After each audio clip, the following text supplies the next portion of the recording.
Hi, I'm Doug from Telonic Instruments. Welcome to our first ever webinar.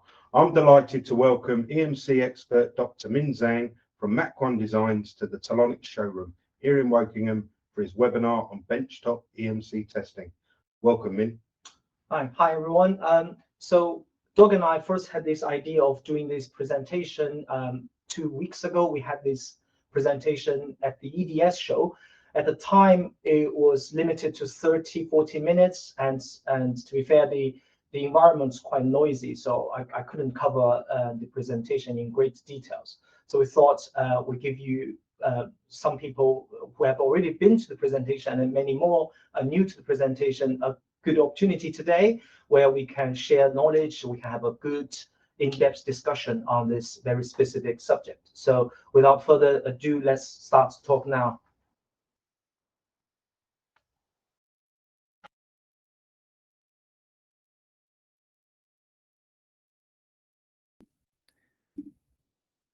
Okay, so I hope you can hear me, and I'm going to share my screen now.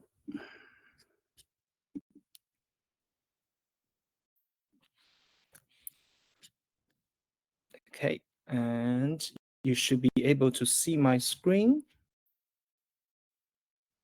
Right, good. Okay, so let's start. Just loading my pad. Okay, good. Okay. So a very quick, short introduction of myself.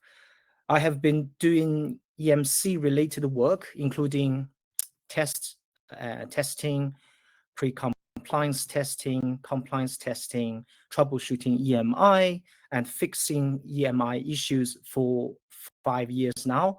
Before that, I was a design engineer. So my expertise as a design engineer was in designing high-speed, high-power motor drive system and power electronic system. But since I've been doing the EMC stuff, we had, currently we also host UK's #1 EMC conference, which we'll cover in details after this talk. Okay. And about Telonic, Telonic is a UK-based test equipment distributor, right? Here we're you just saw the showroom, which is in Wokingham, and you're always welcome to visit here, right? Okay, so I listed the discussion points for today's presentation, so you can see all listed here. Okay, we're going to address the questions. We're going to answer you, why do we need to test your product or your equipment on a benchtop? Well, we say it's on the benchtop, but actually, if you have a very large equipment, you can actually test the equipment on site as well. This is a subject we're also going to cover, because I understand some people are here because you develop quite large installations. Another question we need to answer is, how much do we have to spend to make a business case, isn't it? Because you could test the system, the product in a lab, or you could test in your office. What's the benefit, right, of testing it in your office?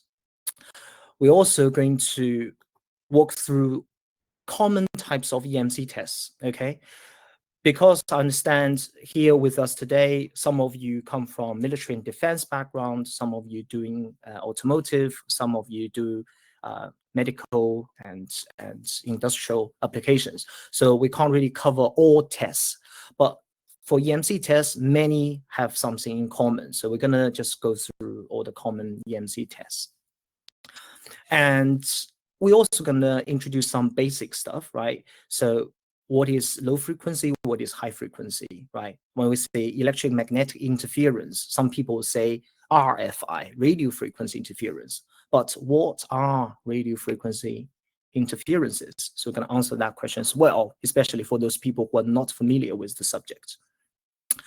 And when you decide to invest some money, buying some kits, equipment, set up your benchtop tests, and you actually perform some tests, and then you got the results. Let's say the results shows a pass with some 3 or 6 dB margin, let's say, or it fails maybe at another 3 or 3 or 6 dB, then the question you're going to ask yourself, or your boss is going to ask, is how confident are we with the results, right? Because think about it, if it is a pass and then you say it's a fail, then you ended up over-engineering your product. But if it's a fail and you told your boss saying, it's going to be pass, and then you pay the money and then you find in the lab that this is a failure mode. So again, it's not good, isn't it? So we're going to talk about the sort of confidence level or measurement uncertainty in this presentation as well. And last, we're going to basically show you how to budget your spending on test equipment, okay, and how to win your boss, because eventually you're going to propose we're going to spend a certain amount of money on doing certain tests, and this is actually an important skill as well. Okay, so that's basically the discussion points we're going to cover for today's presentation. We scheduled the whole presentation, including the Q&A, between 1 hour and 15 minutes and 1 hour and a half. So this is, we have a big window here. So yeah, we should be able to cover the subjects in great details.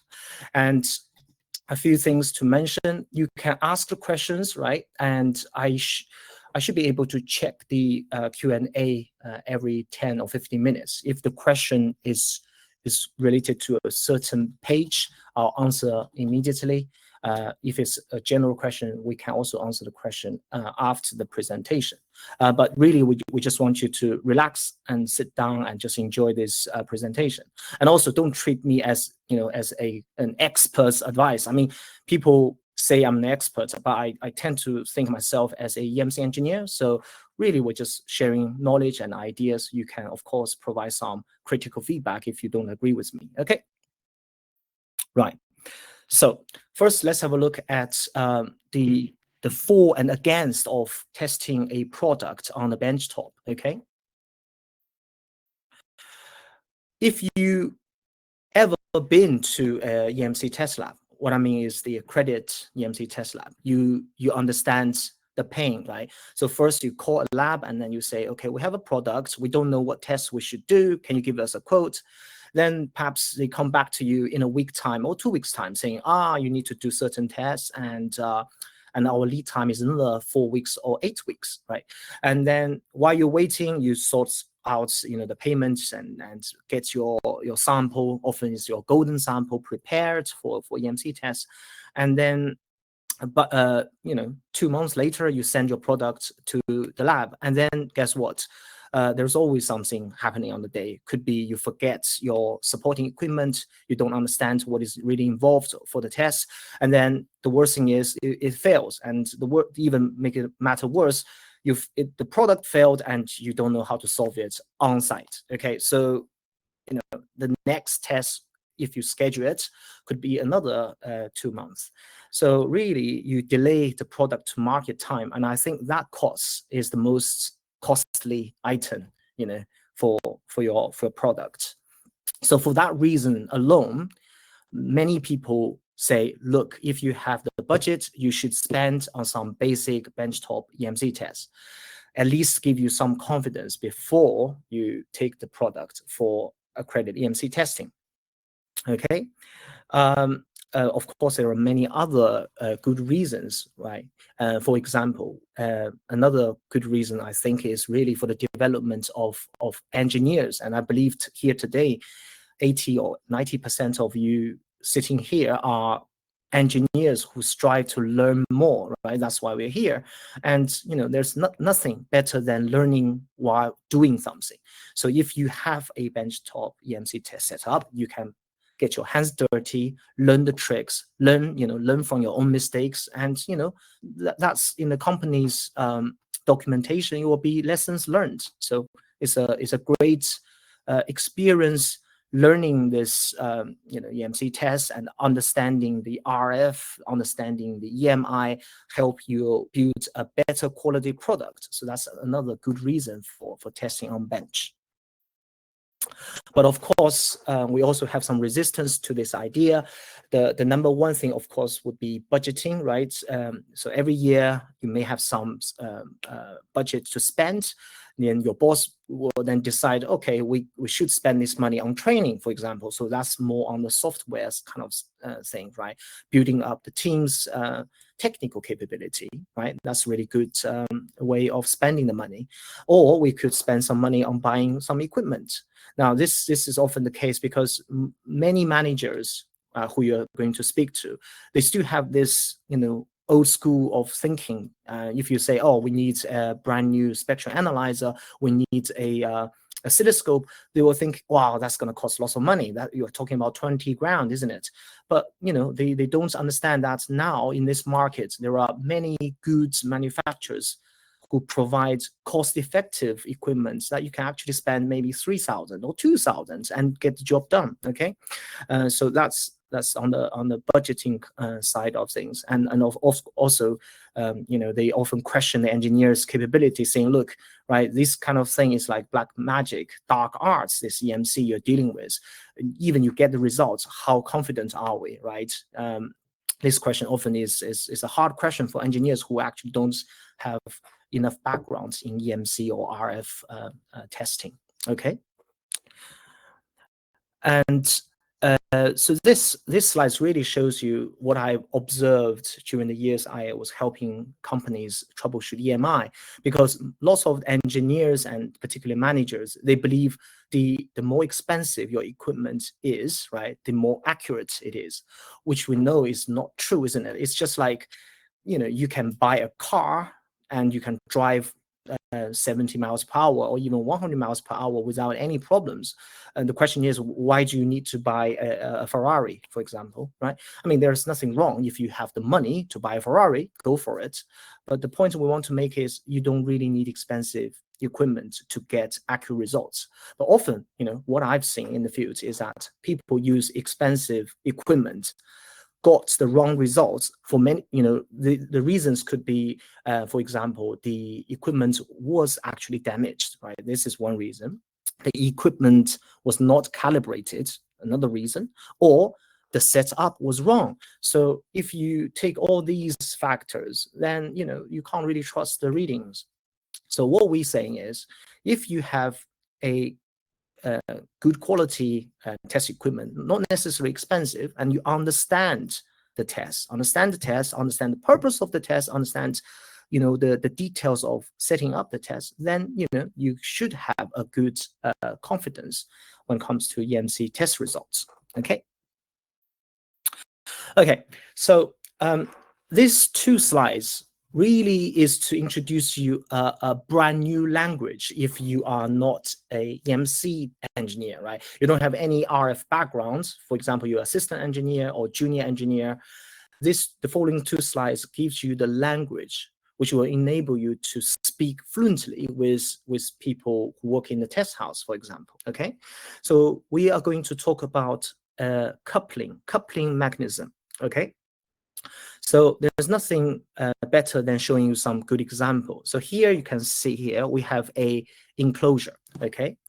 And this enclosure could have a metallic housing, and it is grounded or bonded or earthed, depends on which term you prefer, to the ground, okay? And this equipment has power leads and signal leads. In the terms of EMC tests, we often refer to these as ports. So for example, Ethernet is a signal port. Mains cable lead is a power port. The whole enclosure itself is called enclosure port. So often when you send a product for EMC tests, they will define the ports of your product, okay, in this way. So that's the first thing. And now we look at the interference that this equipment could experience, right? We're not talking about in an EMC lab. Just think about it. You have this equipment you installed either on a naval ship platform or in a noisy industrial environment. What kind of noise does this equipment often experience? Okay, so first is harmonics. Okay, showing here. Harmonics basically means if you measure the current of your mains cable leads, right? if the equipment is just a resistor, you supply a purely sinusoidal AC voltage, then what you get, of course, you get AC current, and it's also purely sinusoidal. But of course, we are not testing a purely resistive load here, right? This is a equipment. Probably they will have some switch mode power supply in it.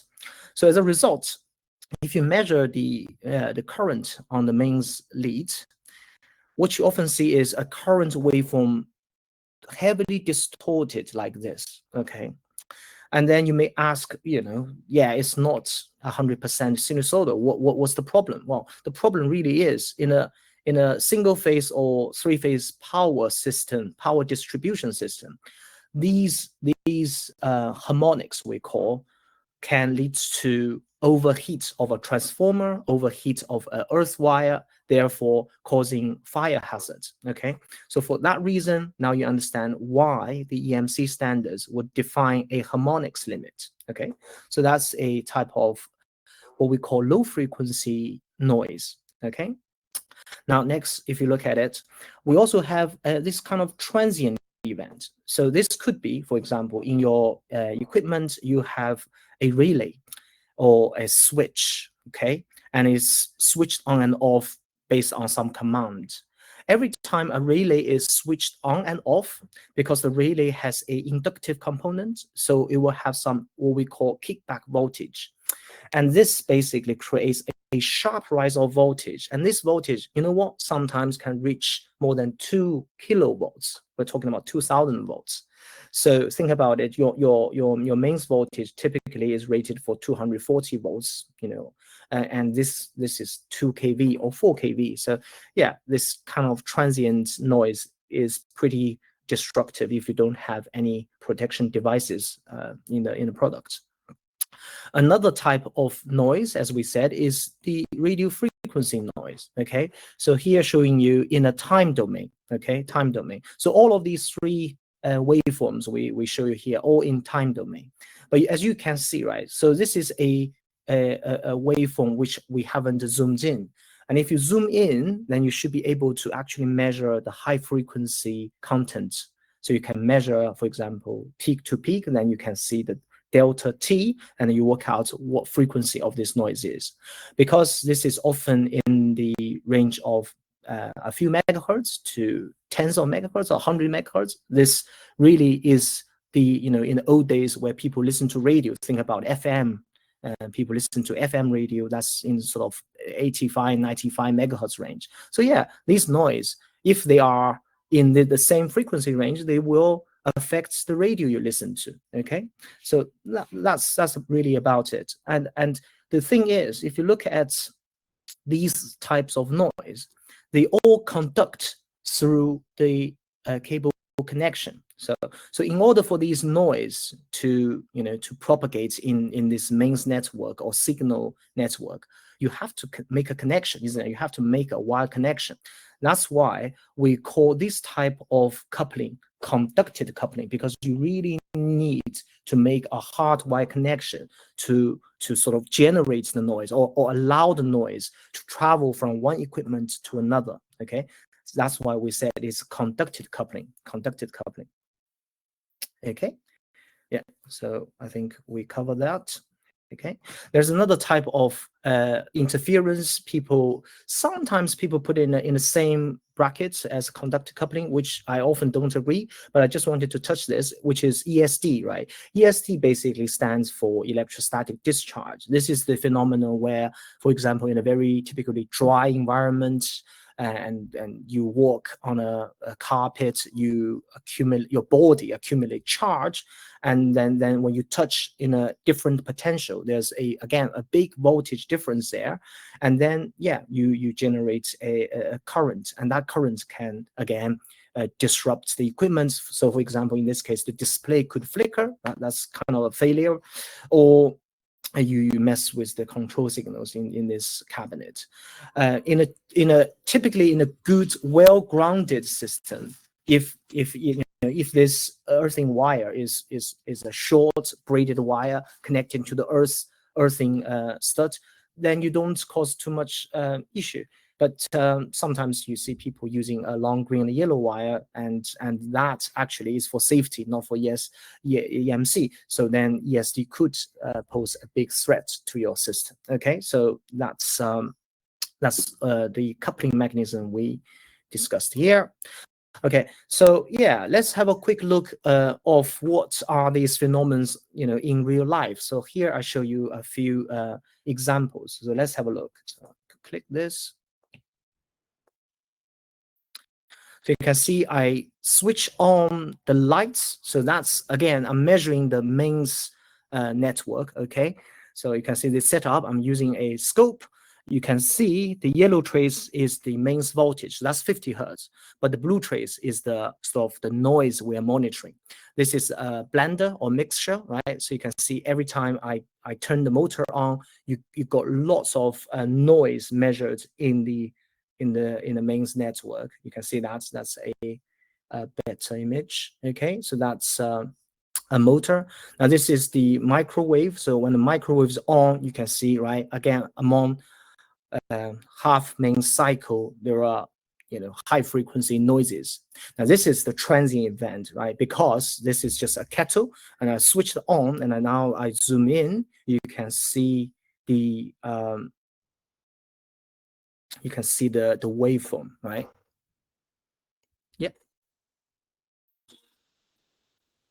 Okay, so yeah, that's the transient we talked about, generated by a small kettle. I mean, these are small power devices we often use in a house. Think about it. If you design something which has a few kilowatts or tens of kilowatts in an industrial environment, of course the voltage or current that you generate from these kind of events is going to be quite destructive. Okay. So that's the conducted coupling. Next, we move to another type of coupling, actually two types of coupling. Here we're putting one. The first thing is radiated coupling, and the second thing is near field coupling. So let's do one by one. Okay, so radiated coupling is quite straightforward. It's almost like how our mobile phones work, right? Or walkie-talkie. So you can talk to someone within, say, 3 kilometers or 5 kilometers just by using a walkie-talkie, right? The way it works simply because you have one transmitter, and then you have a receiver, and then the way they communicate is through the air. So that's what we call radiated coupling. Another types of coupling is actually more important for us, especially as a design engineer, is to really understand the near field coupling. So what are near field coupling then? Think about it, right? If you have let's say two conductors, okay? So I'm drawing two conductors here, and let's say they are 2 centimeters apart. Okay, 2 centimeters apart. They are not in connection, as previous slides, they don't have a hard connection. Having two wires separated by 2 centimeters, think about it, in a way, it is like a capacitor. Because think about it, the capacitor symbol is like this, isn't it? Where you have two conducting plates and you have nothing in between, or dielectric in between. So that's a capacitor. So yeah, if you have two wires in parallel, you create what we call parasitic capacitance.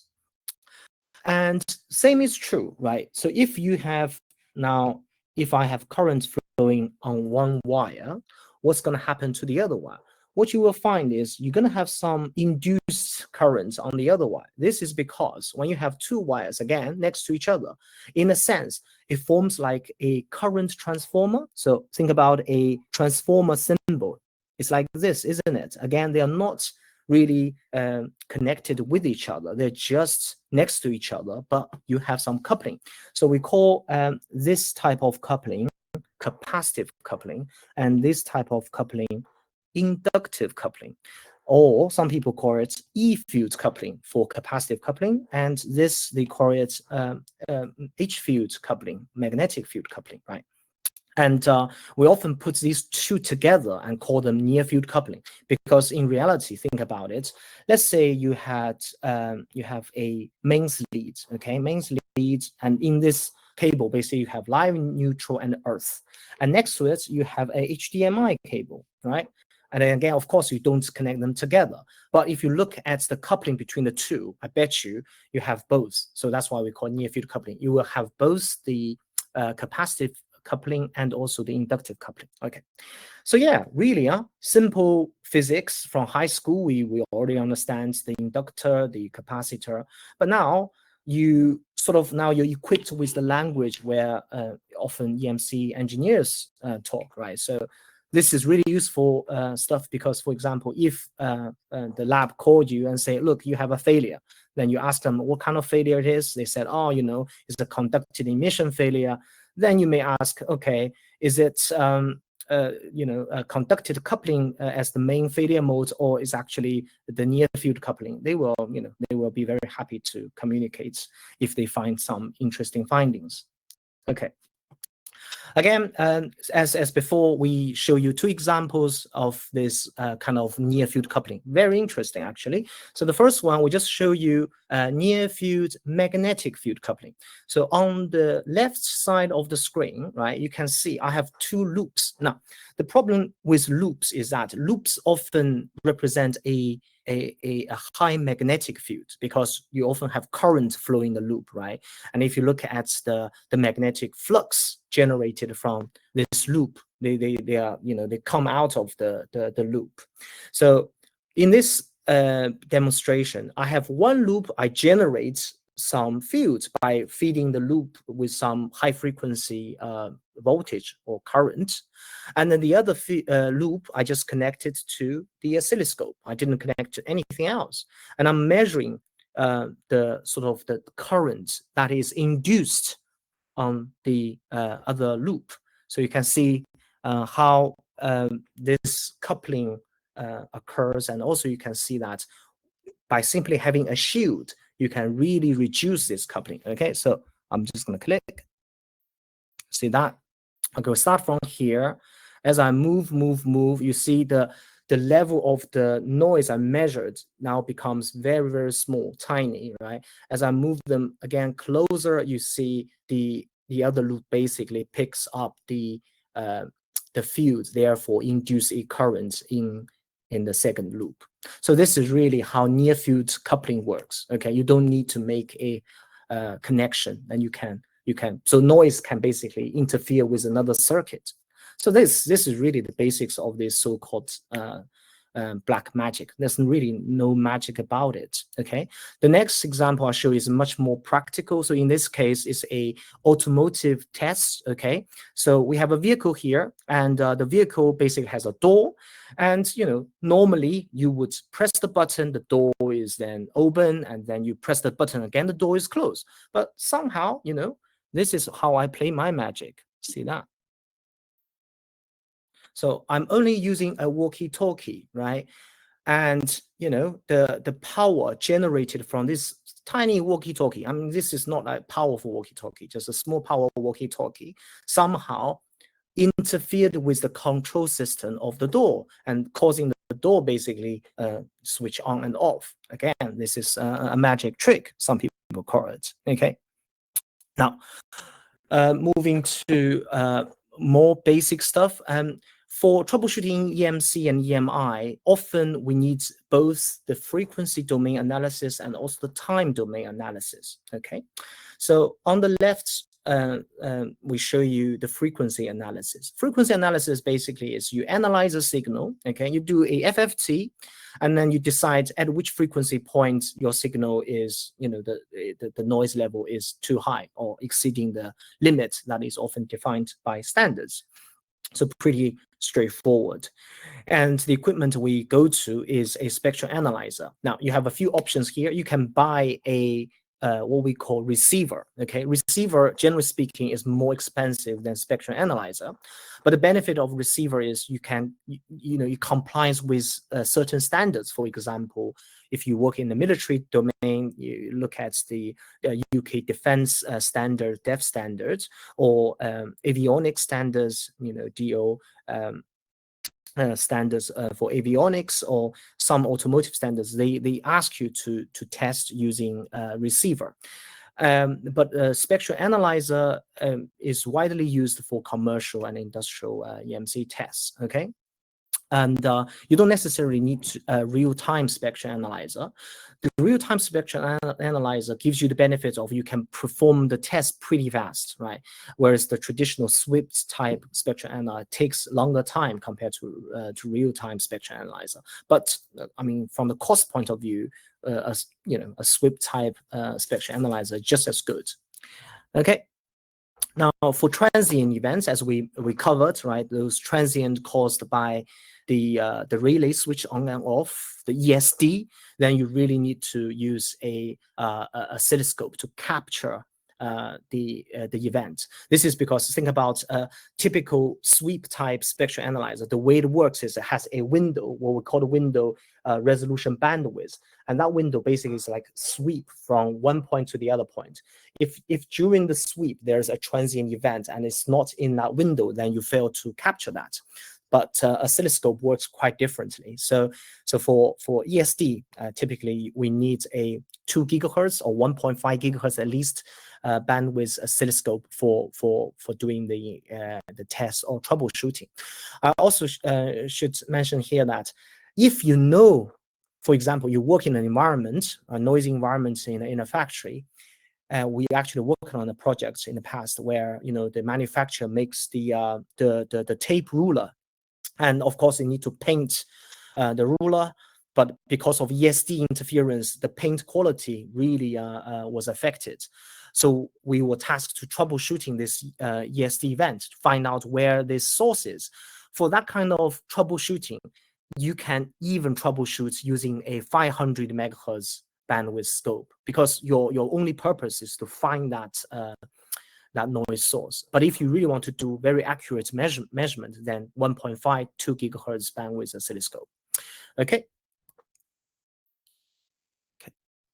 Again, this is some background for people who haven't been to the EMC chamber, or people who I went to different chambers from different companies in the UK and also abroad. And I often found interesting observation. Sometimes the company only sends junior engineers for EMC tests, and what they do basically is they just leave the product with the test engineers. They just sit in the very comfortable control room or meeting room, have their usual meeting, without trying to learn everything. My advice for people who go to the EMC chamber is you go there and learn as much as you can, because sometimes the test engineers can really share useful information. I learned I learned a lot from Rajesh, who's an engineer from he used to work for 3C, but now he left for India. So yeah, I would highly recommend you go there and learn. Okay, so yeah, you can see here, this is a setup that often we see this setup for avionics, automotive, and defense. So this is what we call component test. Of course, you can't really test a vehicle in such a small chamber. But interesting things to point out in this setup is, first is you see, according to defense, avionics, and automotive test standards, if you look at the component test for radiated emission, because clearly they are testing radiated emission because we're seeing an antenna, and the distance between the DUT, the device on the test, and the antenna is defined as 1 meter. There's also a height for the table as well, often 80 centimeters. The standards will give you all the details, including the supports. This is what we call insulation support. They will give you the height, 5 centimeters or so. Okay, so everything has to be made accurate as the standards defined, and I'll tell you why. Right, you will see. If you look at the materials they use in a typical chamber, this cone shape material is called absorber material. So these are designed to absorbing the RF signals. This is again a question often people ask me, right? So the difference between a chamber, a screen room, and anechoic chamber is that without the absorber material, say you have a box, right? You have a noise source here. You generate RF noise. And when the RF noise hits the wall, what's going to happen? Well, it's going to bounce back, because this is like what we call reflection. And of course, if you test in a undamped system, you pick up all the reflections. So for that purpose, you put the absorber material on the wall. Sometimes you put on the floor as well. Depends on what type of chamber you have. Yeah. So these are really some basic stuff I want to cover. So give you some background. There's another type of chamber is called reverb chamber. Okay. So just gonna. Yeah, so reverb chamber is showing on the right hand side, and this is a chamber I have been, right? This is a chamber by Mercedes AMG in Stuttgart. And the benefit of using this kind of chamber, I often say, it's look like a microwave cooking a chicken, right? Very useful for radiated immunity tests and sometimes emission as well. The big difference really is, think about it, without this kind of chamber, if you want to, let's say, test the vehicle's resilience against RF interference, without this chamber, what you normally do is you put a antenna, big size antenna, on the front, right? And then you basically expose fields on the vehicle. And then you move to another spot, another spot, another spot. So it takes a long time to move around the vehicle, and you probably won't be able to cover the top of the vehicle. And also, this is only, antennas are designed with certain frequency. So for example, this kind of antenna, we call biconic antenna, only works most of the time from 30 megahertz to about 200 megahertz. Sometimes the datasheet will give you up to 400 megahertz, but really, 200 megahertz-ish. That means if you want to test the whole frequency spectrum, you're going to change antennas during the test as well. So, it's just costs you lots of time. And of course, these days, time means money. So that's why, even though the reverb chamber costs a lot to build, but in terms of efficiency, you can't really beat that. Okay. Right. So we just covered the frequency, right? So naturally now leads to this diagram. Sometimes people ask me like, oh man, why do we need to, comply with EMC standards and controlling the EMI noise? Well, I guess those people who work in the defense sector industry, they can tell you why. Because think about it, in a typical vehicle, either it's a naval ship or a land vehicle, you get so many different antennas to transmit signals and receive signals. And often these signals often operate in the UHF, VHF, all this frequency range. What you don't really want is, for example, a type of equipment installed in the vehicle now occupy the useful frequency spectrum that you need to communicate with your control squad or team.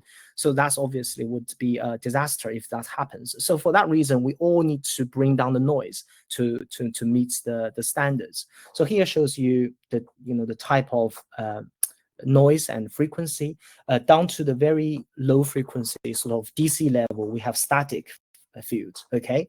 Now, static field is also a problem, especially if you want to assess the human exposure to EMF, okay? Because think about it, we all live in this digital world, lots of interference in the places we live.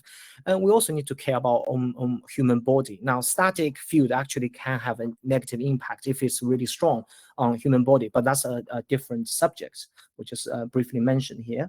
Then you move to, the low frequency, very low frequency. Then, we have the radio frequency here. These basically are the old times people listen to radio. Well, I say old times, but I understand even today, lots of radio enthusiasts, they listen to, the AM band, the FM band, and also the sort of the 30 megahertz range. They love to listen, talk to people over the Atlantic. So yeah, you don't want to upset them basically. So for those good reasons, we want to limit the electromagnetic interference. Okay, again, two examples here. First is I show you what we call a sort of low frequency magnetic field interference. Okay, I just quickly explain. So you can see on the screen on the top right, there's a oscilloscope, but this oscilloscope actually is a very old type of oscilloscope with a CRT screen. Now CRT screen, because of the way it works, are very sensitive to low frequency magnetic field noise. Okay, so I just show you when I switch on the power supply underneath it, you can see how the screen starts to wobble. Okay, you can see, if you pay close attention, you see the screen actually is wobbling. Now switch off, now it's stabilized. I switched on, it starts wobbling again. Okay, so this is a typical sort of low frequency magnetic field interference. The next one is on the FM, as I mentioned. So here you can see I have a spectral analyzer measuring the sort of the radio frequency noise using a small antenna. And this is before I switch on the power supply. The power supply is in standby mode, but you already see the noise. Now I switch on this little LED light, and you can see from this video, look at the noise we picked up. Really, that noise is sort of between 30 megahertz and 100 megahertz. So definitely would pollute the radio spectrum. We can't hear it during today's presentation, but I also have a radio, actual radio next to the antenna, and I was playing BBC Classic. And then the moment I switch on the LED lights, you just hear all the noise. You can't hear the music anymore. So that basically demonstrates the impact. Okay. Now, the next question is, what is low frequency? What is high frequency? Now, this is an interesting subject because you know, if you speak to a design engineer, if he or she designs a switch mode power supply or motor drive, they would say, you know, 30 kilohertz, that's pretty high frequency. 300 kilohertz, ooh, very high frequency. Because in their mind, they think about eddy currents, they think about the iron loss, the copper loss, you name it, right? For them, those kind of high frequency contents create loss, reducing their efficiency. So that's all they care about. But from EMC point of view, EMI point of view, if we look at hundreds of kilohertz, to us, that's low frequency, right? The high frequency we talked about is 2.4 gigahertz or even 10 gigahertz in the future, right? So yeah, you can see, you know, that's where people differ. But in order to show you at which point, right? So the question really is, at which frequency point we should start really worrying about you know, the radio frequency noise, and also think about, you know, the integrity of the system, power integrity and signal integrity. Now, this demonstration will answer your question. And this demonstration, we just filmed it before this this talk, so it's in Telonic showroom. Okay, so I'm gonna play the first video. Okay, so in this case, you can see, right?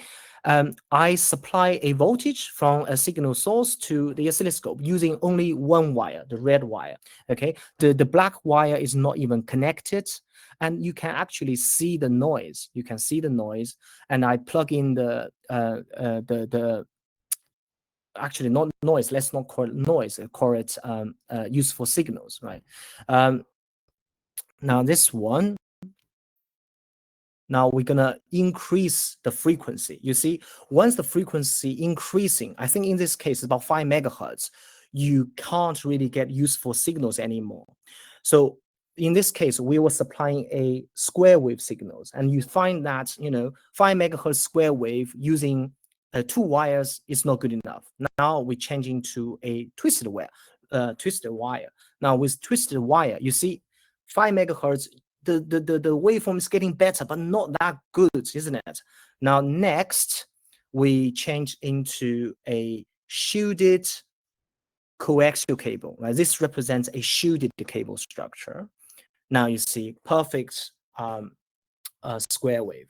So the point of this short demonstration really is to show you that above, you know, a few megahertz, you should start worrying about your power and signal integrity. You should start worrying about your EMC performance and EMI, okay? But of course, this depends. Some people say 150 kilohertz, depends on the test they do, right? Because also think about it, most of the commercial conducting emissions start from 150 kilohertz, okay? 150 kilohertz. Okay. Understanding the difference between you know, low frequency noise and high frequency noise, also has another benefit, right? Because now we look at the common EMC test setup, we should now understand, okay, some tests needs more attention. Some tests you can just simply perform it without worrying too much about the test ground plane and things like that. Okay, so first we have a look at the harmonics and flicker test. These are what we call low frequency tests, because think about it, they often test frequency up to 40s of harmonics. So in the EU, 50 hertz as the fundamental frequency, 40s would be 2 kilohertz, pretty low frequency stuff, right? And flicker is, again, a very low frequency phenomena. Just a very quick explanation of what flicker is all about. Now, if you're designing a system that you need to switch a resistive load or heater, typically a heater, on and off to control the temperature, then you do need to worry about passing flicker test. The reason is, so in this case, you can see this switch basically can be switched on and off. Every time it's switched on, if it's a heater, you're going to draw a huge amount of current from the mains, isn't it? Now, the problem is when the current is drawn from the mains, this is a big current, you're going to draw some voltage drop across this RL load. And this RL load is really the RL components in the mains network. Now you tell me, when you switch this heater on and off, and bear in mind, this is a low frequency phenomenon, and our eyes are actually very sensitive to low frequency phenomena. What you get from this light bulb is this light bulb may start flickering. So that's the purpose of doing a flicker test. But if you're designing something like a switch mode power supply or a digital system, then you don't really worry about flicker test, right? So in your EMC risk assessment, you can simply put no risk, right? But if you're doing, for example, I worked with a company who designed this shower system, for example, then of course, oven, definitely, hair dryer, of course, hair straightener, all these kind of products, you need to worry about flicker tests. Okay. But understanding these two tests really sits in the low frequency category, then we have, a very simple test setup. To start with, literally, you can just buy an equipment and then you can test anywhere without worrying about test ground plane, or do we need a controlled environment? Do we need to switch off the LED lights, or do we have to worry about? No, because this is low frequency phenomenon, and you don't get all these high frequency interference in general. So all you need to do is buy a good quality AC source, a analyzer, and then you can do the test pretty much anywhere. But I also understand that to get a power analyzer such as this equipment might be beyond your budget. So if you only have a limited budget, what can you do if you are worried about your harmonics, for example? Harmonics are often the things you need to worry. Then the idea is you get a good quality AC power source. Now, why? Because think about it. Now, this is the waveform. The yellow trace shows the mains waveform I measured from my own office. You see, it's already distorted. Right? If you just do the FFT on this, you will see a higher order harmonics, and this is bad. So even if you test a resistor, you will probably fail the harmonics. So the importance really is to get a good quality, clean AC power source. Another benefit of having a clean AC power source is that, for example, this one can actually be programmed to EU and Japan and US version. So if you are selling your product into a wider market, right, covering 120 volts, 60 hertz, 100 volts, 50 hertz, 230 volts, 50 hertz, then you can program it, and the power supply just outputs the waveform you need. Whereas if you don't have this function, then you need to buy a good quality variac or isolation transformer if you want to sell the product or test the product for a US version, for example. So if you have a clean AC source, then another idea is you can just measure the current. Okay, so you can see here I'm using a current probe.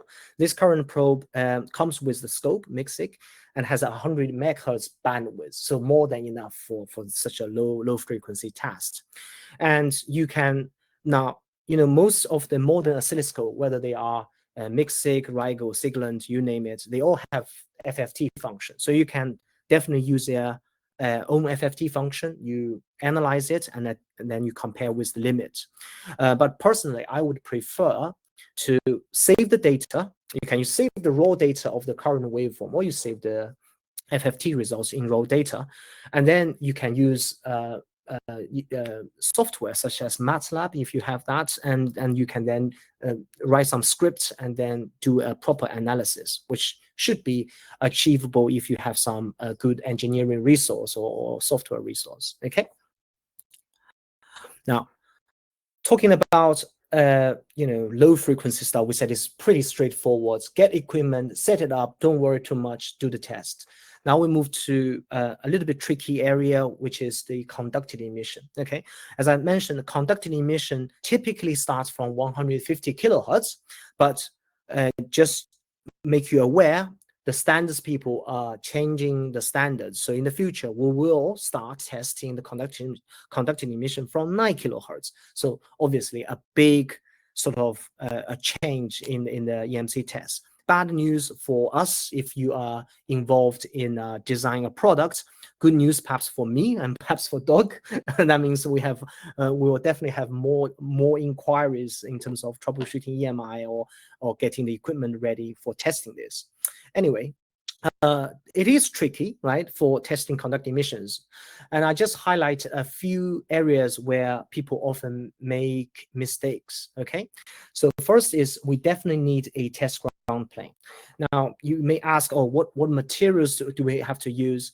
I think the materials don't really matter. You can use aluminum, you can use steel, but I personally prefer to use steel material rather than aluminum, simply because aluminum, if you leave it for a while, you get to anodize the surface, and that means the conductivity will be affected. And if the conductivity is affected, it mainly affects here, right, the bonding point of your equipment. And you will find this bonding, this earthing is extremely important, sometimes determining whether it is a pass or fail. And also you need great bonding connections in between the listen and the test ground plane as well. Okay, so these are important parts, and the equipment you really need for testing conducted emission is this equipment here called LISN. Okay, some people call it LISN. Basically stands for Line Impedance Stability Network. Okay, for today's presentation, we can't cover the details of a LISN, but you just need to remember that this is the go-to kit for testing conducted emission.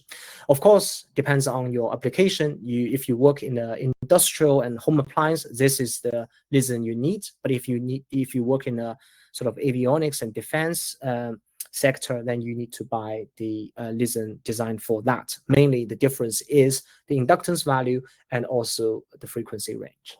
We mentioned that you can use a receiver or you can use a spectrum analyzer for measuring the conducting emission. Up to you, really, depends on your budget, I would say. Okay. Here shows you some more typical test setup. For automotive application, we often use current probe methods. So this shows you how you can really benchtop test it using the simple setup we show here. You can see here I'm using a big steel plate as my test ground plane. I'm using a current probe, and I connected my current probe to a spectrum analyzer. Here I have my two LISNs. These are automotive avionics LISNs. You can of course test it using a receiver. Showing here, this is a tech box EMI receiver, but also you can use it as a spectrum analyzer. It works from pretty much DC level to 110 megahertz. You probably understand why they stopped at 110 megahertz, simply because that would cover the majority of the conducted emission tests. Okay. Software, I just mentioned software because some people are saying, okay, we buy a let's say spectrum analyzer and we just use their own software interface. Now, you probably will find using their own software interface is a little bit tricky, because typically these companies, they spend huge amount of resource in building the hardware, getting the firmware, getting the product into the market. Their software actually is not that good compared with specifically made EMC test software. So the go-to software I often use is the TechBox EMC View. It doesn't cost much, I think 500 pounds or something, but it really gives you the great benefits of testing EMC properly. Now, this interface shows you their software for the EMI receiver. It's pretty straightforward. You can load a test standard. You can change the limit you want. You can then load the sort of the equipment data sheet into it, and then just click a sweep and drop down. So here I'll just show you this one, because it is a real-time FFT actually based receiver. So you can see from 150 kilohertz to 30 megahertz, the sweep is super fast. So just now we performed what we call peak scan.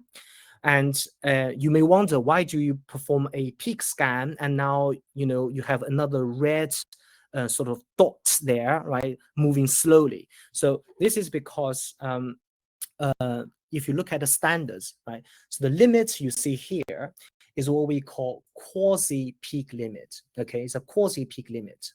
The problem is, if you do the scan using quasi-peak detector, because of the the way quasi-peak detector works, it has to charge the little capacitor for some time and then discharge it, right? So it's going to be extremely slow, even you have the best equipment. So what we typically do is, rather than test the quasi-peak, we perform a peak scanning, because peak scanning is extremely fast, as you can see here, right? Within seconds, you can complete a peak scanning. And because the quasi-peak result will always be lower or equal to a peak result. So now it's simple, right? So if you perform a peak scan and the peak scan results exceed the quasi-peak limits, then you just focus on these points and then perform the quasi-peak scan. For those noise that is below the quasi-peak limit, it's going to pass anyway. So that is a great way of reducing time for this kind of scanning. Okay, so this is a example I recently had with a client of mine. They're based in the United States, and so basically the idea is they're gonna set up their conducting emission the same way as I set it up in my own office, and so we can work in parallel, increase the efficiency. But for the first week or the second week, the engineer basically told me that they could not get the same results as I have. So we sort of troubleshoot together and then realize, okay, the setup is fine, but the problem is, now you can see here, they have a power meter connected in the system, which I understand because they want to closely monitor the DUT performance during tests. But now, especially we've talked about the conducted coupling and near field coupling. Now think about this design, this setup, right? What's wrong? First, you're gonna introduce conducted coupling, isn't it? Because you have actual wire connection between the meter and your setup. So definitely you will have conducted coupling path. And second thing about it, you will also have, depends on how they set up the test, you will have capacitive and possibly inductive coupling, the near field coupling. So that's why the results, right, is very different. And the results was very different from the one I got, okay? This is simply because the engineer, first, they didn't understand, you have to follow strict steps when it comes to set up a conducted emission test setup. And second is, perhaps he was not aware of this coupling mechanism we just discussed. So that's why I put the discussion of coupling mechanism in the beginning. So hopefully now you can appreciate and you will not make the same mistake. Okay, so this is the slides I added, right, for those people or companies who are specialized in designing large equipment. Okay, so this is a very big power unit. For confidential reasons, I blanked them, but you see, they asked me to go to their factory and perform some tests. So, you know, before they send this unit for accredited EMC tests, they knew whether they would pass or fail. Okay, and the method I was using when I was there, basically I used the current probe method and far field antenna method. Okay, so let's go let's go one by one. I used a current probe. You can see here. Okay, so this is my RF current probe. Okay, this current probe works from a few kilohertz all the way to hundreds of megahertz, so have a very wide bandwidth. And you see how I connected it. I connected the current probe on all 3 wires. So that's L1, 2, 3. So I'm measuring the common mode current. And through some calculation, bear in mind, this system hasn't got a listen. And you may ask, well, Min, you just said for conducted emission, we need a listen. It is true, we need a listen, but think about this kind of equipment to set up a listen. First, you need a very big listen to cope with their power rating. Second, you also need a big isolated transformer, otherwise it will trip the circuit breaker in the building. So for all these reasons, listen is not really a good method of testing on site. So what I did was I measured the common mode current using this current probe, and by calculating using a formula, I'm not going to discuss the formula in detail, but I put it on the last page as a reference. Okay, but my point is you can predict the conducting emission by using this method. So here, this method is the one I use. I use the TechBox software because it allows me to basically plot the results once I place the equations in. And this is the conducting emission they got in the accredited EMC test lab. As you can see, right, these are pretty much similar, right? Very, very similar, considering we don't even have a listen, we don't have a ground plane. And, you know, this method is very useful. And I have used this method on so many power electronics related projects or products such as this one. For the far field radiated emission, the best way, of course, is using an antenna. So as you can see here, I set up the antenna, and normally what I do is I perform a base measurement showing in red. In this case, this is the ambient measurement. Then I switch on the unit, so showing here in the blue, and then I do a little bit of troubleshooting, put some filters, ferrites, change the ground, and then we can see the delta increase or decrease, let's say in this case. It's often a question I often got asked is the customer would say, well, if we have a very high level of ambient noise generated perhaps from the lights, from other equipment, can we use this far field measurement? The answer is it depends. So typically a golden rule is if you plot the limit line and you measure the ambient noise, and if the ambient noise is, let's say, 6 dB below the limit line in general, then you can use this method. You can use this method. But of course, by using an antenna measurement, inevitably you will pick up these noise, right? These noise and these noise. But I wouldn't even worry about this noise because these noise I know is from the local FM transmitter, and this perhaps is from the DAB transmitter. So if I know the noise is there, I'm not worried, right? It's about this ambient noise I'm worried. So if this ambient noise is 6 dB or even 10 dB below the limit line, then we can use an antenna to troubleshoot. And again, due to the competition in the market these days, a full-size antenna, you can buy it, just maybe 2,000, 3,000 pounds, you can get a good quality one. Okay, so RF current probes, not only we use them for testing purposes, it should also serve as a useful tool for engineers who want to troubleshoot. Okay, I made a 10-episode series on my own YouTube channel focusing on RF current probe. So if you want to learn the basics to advance, feel free to check them out. But I just show you this technique I always use. Okay, so in this case, we have an RF current probe here again, measuring the common mode currents, because both the red and black wires go through the center of the probe.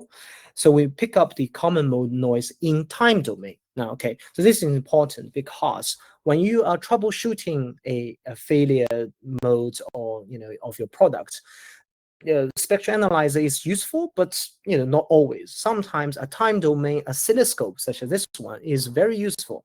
So in this case, the benefit of using a oscilloscope compared with spectral analyzer is that spectral analyzer, you can only have one input, whereas a oscilloscope, you can have up to 4 channels. So you can see signals in parallel and help you really identify where the noise source are. So in this case, we have a RF current probe clamping on the input and showing in trace 1 in the yellow trace. That's the noise in time domain. And then we have another channel, in this case, channel 2. We connected a small near field loop, and I just sniff that loop on the PCB. And once in an area where I see the noise align with the current probe, and I zoom in the waveform, if the waveforms align, then I know, okay, you know what, this is the area where it caused problems. Okay. Another useful function of our current probe is that you can use it, and again, by having some math put in the software, it can also give you a prediction of far fields. So this is when you don't have an antenna, you can still use the current probe, measure it, and give you sort of an estimated field level. So it's a good tool if you don't have an antenna. Okay. So now we covered the conducted emission, we moved to radiated emission. Now you understand radiated emission, we have all these challenges, right? We said you got to worry about the RF bounce or reflections, and also, the antennas we mentioned, right? You're gonna need antennas. And some company, if you are designing a small gadget, for example, hand-size products, like a smoke detector or whatever, then having a TEM cell, right, this one, G-TEM cell in this case, is a good option because this is almost like a smaller size chamber. Yeah, you can test the emission and the immunity in this TEM cell. But if your product is rather large, then test it in the chamber is a good option. But then again, we said you can actually test it in your own environment if you know how to test it. We mentioned the importance of using RF current probe, at least in the beginning. Before you test far field, you should use an RF current probe, clamp it on the cable, measure the noise, calculate it, and to see whether they will pass or fail the radiated emission. Yeah, then you're ready to test it in a far field. Suppose you clear up a very big space in the workspace, switch off all the other equipment, you measure the ambient, is 6 or 10 or even 20 dB below the limit line, then yeah, you're ready to test units in your own environment. As I mentioned, if in the future, well, currently we only know that the conducted emission will start from 9 kilohertz. Radiated emission still will start, most of the cases we're talking about industrial, medical, and home appliance, they start from 30 megahertz. So the antennas you need really is sort of these antennas. It's just, yeah, it's unfortunate that you cannot get one antenna that do all frequency range. But here, my advice would be, yeah, you look at the typical challenges of your product. Again, for example, if your product in the past always failed because of a switch mode power supply, let's say you design a charger, okay, then in this case, all you need really is just to get a full-size biconic antenna, because full-size biconic antenna capture radiated emission from 30 megahertz to about 200, 300 megahertz. And guess what? This is often where your product failed. So yeah, just buy antenna like that. But if you are designing, for example, a HDMI, Wi-Fi module, you get a Wi-Fi module, Bluetooth. So this sort of high-speed digital cameras, another one, screen and display, then often they fail, above 500 megahertz. Then in that case, you can get a logarithmic periodic antenna, and this would cover from a few hundred megahertz all the way up to a few 1.2 1.3 gigahertz. So that would often cover that frequency range. So basically the idea is buy one at a time, don't buy all of them, right? Unless you have the budget, of course, then you buy all of them. For military defense, avionics, and automotive, then loop antenna and rod antenna are the go-to choice for low frequency radiated emissions. Okay, I think Doc, you have the active monopole antenna in store, right? Yeah. So feel free if you want to check their monopole antenna. I heard the quality is really good from the initial tests in the Austrian or German lab. So yeah, feel free to test it yourself. Okay, so that's on the or the emission side. So here we quickly cover the immunity, okay? Because lots of the time people are mainly worried about the emission side of things, but we want to cover a little bit of immunity. And just like LISN is the go-to equipment for testing conducting emission, for conducting immunity, the CDN stands for coupling decoupling network, is the go-to equipment for testing conducted immunity. Now, here I just give you a question. I'm not going to answer it, right? So this is the structure of a CDN. Think about it. It makes perfect sense, right? Whoever designed this CDN is really, really clever. Okay, so basically this port is going to connect it to the mains. Okay, so this is the port that you don't really want to pollute during the test.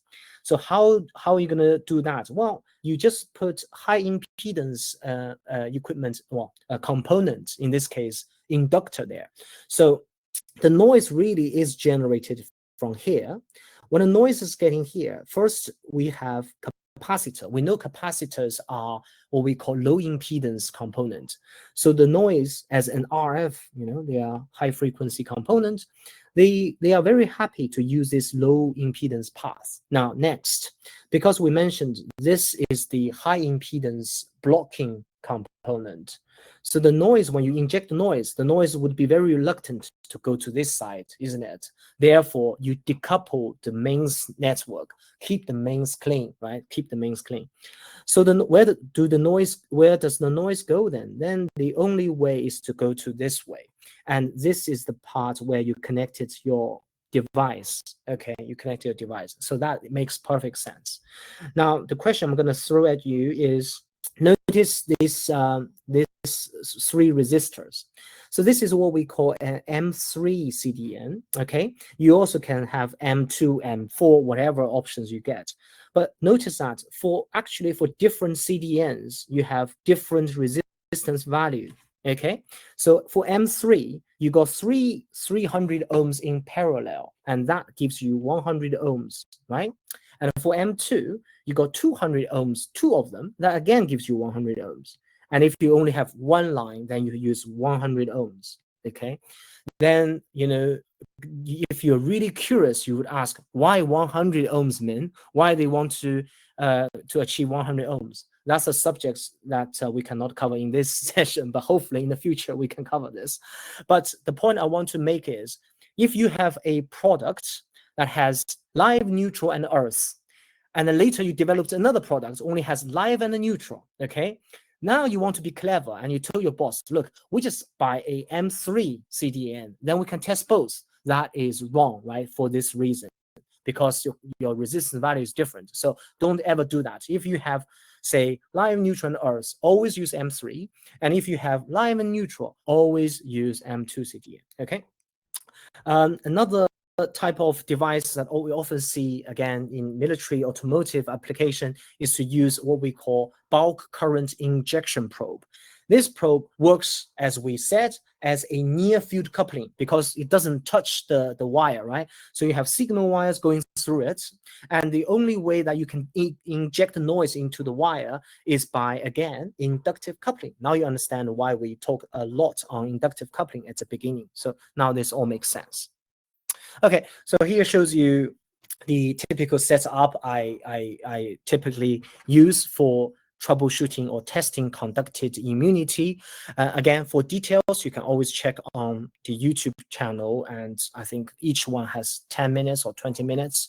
But yeah, again, the trick is, as I said, the test ground plane, how you ground it is, you always make sure you ground it properly, and you do a calibration first, and also what else? Yeah, don't use if you have a line neutral or 2 wires, always use M2. If you have multiple wires, then use different CDNs. Okay, so here on the bulk current injection test setup, what we typically do is we have a much bigger, large core probe we use to inject noise, because think about it, lots of power is required to inject the noise into the cable on the test. So you also often need a monitor probe, and you may ask, why do we need a monitor probe? Again, this is perhaps we can talk about it later in another seminar. This is another technique showing here on the right, and this is from noise scan. This is basically, the idea is, it looks like a small sort of like antenna. You can treat it as an antenna. They call it a sleeve antenna, but it's also like a near field probe. It's the same thing. And the idea is, rather than use this to pick up noise, you can also inject the noise. All you need to do is connect the probe to a signal source, but just know that the signal source needs to be amplified. If you just get a signal generator, that power level is not going to be large enough. So you often have signal generator, amplifier, and then a probe. Okay. So radiated immunities, I just wanted to mention one point. We don't recommend you test radiated immunities in your own lab because of the rules and restrictions. Ofcom, which is based in UK, basically don't allow you to broadcast any sort of noise interference in the workspace. So we're not going to talk about this. But what you can do is, again, use near field method, right? You can easily achieve a very strong field in this little probe here. And I put the schematics of the setup on the right hand side, so you can quickly understand it. If you have a signal source or just a tracking generator of a spectral analyzer connected to an amplifier, amplify that signal, then you can either use a near field probe or TEM cell, and this is really a useful tool to sort of locate the weak spot in your design. Okay, I have used this method so many times, helping companies pass radiated immunity really easily. Okay, so the last bit really is talking about transient. So we mentioned transient at the very beginning. So here just show you the different types of transient. We have lightning induced surge, which is really big power, but the rise time is actually pretty slow. We're talking about microseconds rise time. And if you want to generate this such event, you probably need to buy special equipment. And then the next is what we call a burst or electric fast transient. This again, you have a burst generator, and for this kind of noise, the rise time now becomes 5 nanoseconds. Okay, so think about it, from microseconds to nanoseconds. Often, what you find for transient events is the faster the transient events, the more destructive it becomes, right? Given the same energy level.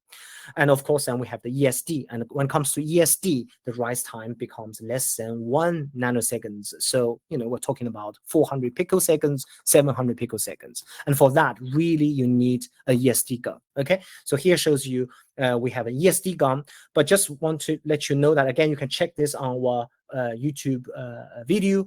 Here, in this case, we actually demonstrate another way of troubleshooting a noise issue.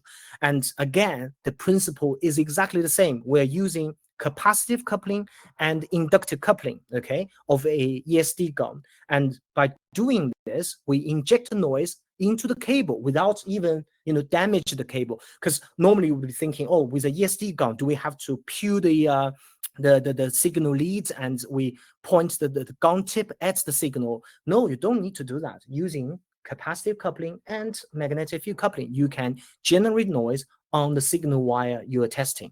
Very effective tool to test the resilience of your system. Okay, so this shows you the waveform. Okay, so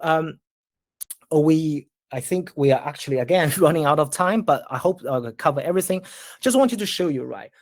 This photo I took is from a accredited EMC test lab. Okay. Yet they made a mistake on grounding and basically wrongly told my customer, saying, look, your product failed the test, whereas the customer actually, the product actually can pass. Okay, so you can imagine the fury my client had once they learned this. And really the trick is, as I mentioned, the ground. It's not about the resistive, it's about the inductive component in this case. So in this case, what they did wrong is they used a very long, thin wire to ground the unit to a different test ground plane and then causing the issue. And I can even prove it by having this simulation. As you can see, the only difference between the two simulations is I introduce a little bit more inductance. And this inductance here really is caused by that long wire, okay, long grounding wire. And you can see the difference between the green trace and red trace. Of course, if it's the red trace as an interference signal, your product will be fine to pass, right? But think about if it's the green trace, then yeah, of course it's wrong. And this is how I so I did a demonstration by showing them the simulation, and this is how I troubleshoot by using, again, current probe and a oscilloscope. And you can see I captured the moment that transient event happened. So when it comes to troubleshooting transient event using a near field probe or RF probe with a oscilloscope is often the go-to choice I have. Okay, so as I said, don't buy everything in one go. I would say to start with, get something basics like a benchtop spectrum analyzer, near field probes, RF current probe, definitely one in the list. And then as you get familiar with this, learn a little bit more, then you perhaps start investing a TEM cell, a CDN, amplifier, troubleshooting some immunity issues.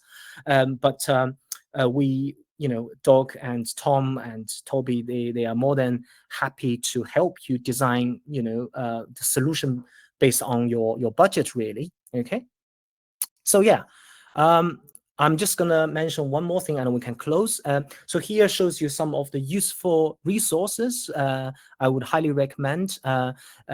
Lots of the stuff I mentioned will be on my YouTube channel, so feel free to check those videos. I also have a self-taught course that's hosted on this website. And yeah, so next year, May the 19th to 21st, we're going to host our annual EMC and Compliance International Conference, this time in Oxford, in St. Anne. So if you have colleagues and or yourself want to attend, definitely register your interest. So for next year, we're going to invite all the, what I call EMC troubleshooting experts and celebrities from the industry. And I'm sure Telonic will also be showcasing their latest technology as well. Okay, so for that, we actually have 7 minutes left, but I can stay as long as you want. So feel free to throw any questions. the questions, or they can just put them in the chat. Okay, so let's. I can see some of the questions. So Toby is helping here. Yeah. These are the ones earlier. Okay, so let's go to the first one. Oh, so that's the question. Yeah. Yeah. So the first question we have is TBMA1 is better option than TBMA2. Well, I don't even need to look at the data sheet. Typically speaking, you know, when you select a amplifier, you look at the power, of course, and then the next thing is the frequency range. Again, think about, you know, especially if you have designed a few products in the past where which frequency range you often have problem with, then you pick up the amplifier in that specific frequency range. And I think TechBox has been a very a good company, keeps updating their product line. So I'm sure in the future they will have even better solutions for you. So just yeah, checking their products, you know, often. Yeah. How accurate can measurements be when using a TEM cell? This is a great question. Okay, this is a great question. I cannot answer this question given the you know, this short time frame. But first, let's think about it. What is a TEM cell? TEM cell, in a sense, is really a transmission line, 50 ohm transmission line. If you go to the EMC test standards that covers TEM cell, you will find first they will give you a defined area, horizontal area inside a TEM cell, and then they will give you a defined height of a TEM cell. So the first is you have to really look at what kind of products you're going to test using a TEM cell. You know, I have the largest TEM cell TechBox make, but even that one, I can only test a small PCB, it's sort of about this big, right? So I can't really use TEM cell for testing a product unless the product is a small hand-sized product. So that's one thing. And the second thing is, you're going to ask yourself, am I measuring the near field or far field? Chances are for most of the frequency range you're measuring, you're actually measuring the near field.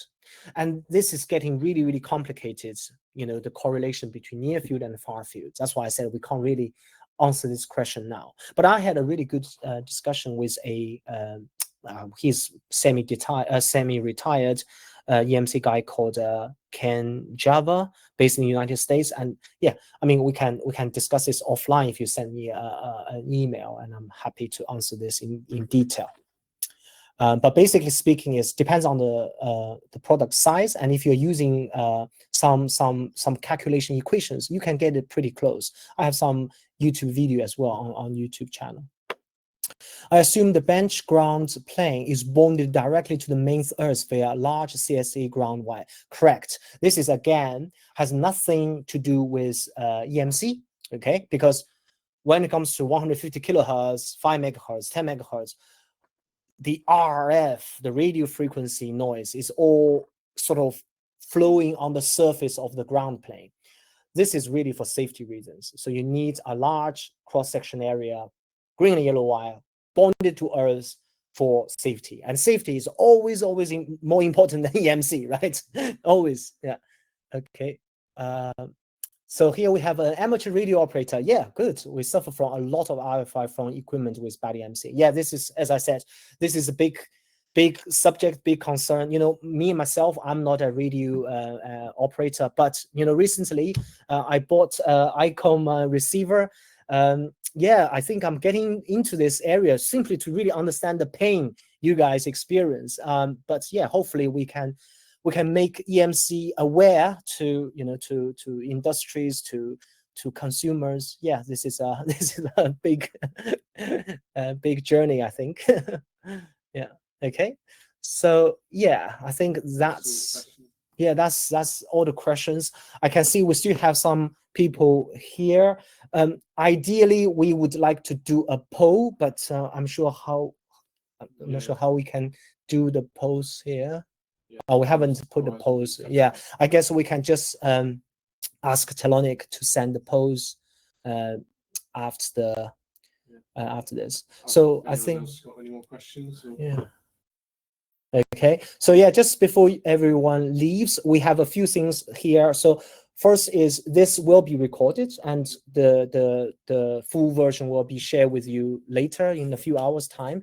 The PDF including all the links, also will be sent to you as well. You are also more than welcome to feed back any sort of feedback, constructive or good feedback, all sorts. And as I said, we hope this starts a beginning of a journey where we hope with Dog we can schedule a similar session, next year, early next year. And I'm thinking in my mind, I have a few topics. So that's why we wanted to do the poll, right? So we were thinking of either do a session focusing on troubleshooting conducted emissions using the tools we introduced today, or troubleshooting immunity issues, or high-speed, high-frequency measurement techniques, right? That's I know lots of people are actually not only interested in EMC, but really want to learn signal and power integrity stuff. Then high-frequency, high-speed measurement would be a good one. So that's one thing. And we also have a prize draw, isn't it? So we have a prize draw, and unfortunately we couldn't do it here, but we will send the prize to a lucky winner. Okay. And and I think that's it. Really spot on time, 3:30, so 1 hour and 30 minutes. And thank you for everyone who attended the show. I saw some familiar names like Rob and Wells, Ashif, and I've seen some new names. But I hope you all enjoyed this session, learned a little bit, and I'll see you next time. So everyone have a good weekend. I know it's a little bit early, but thanks for joining. Thank you.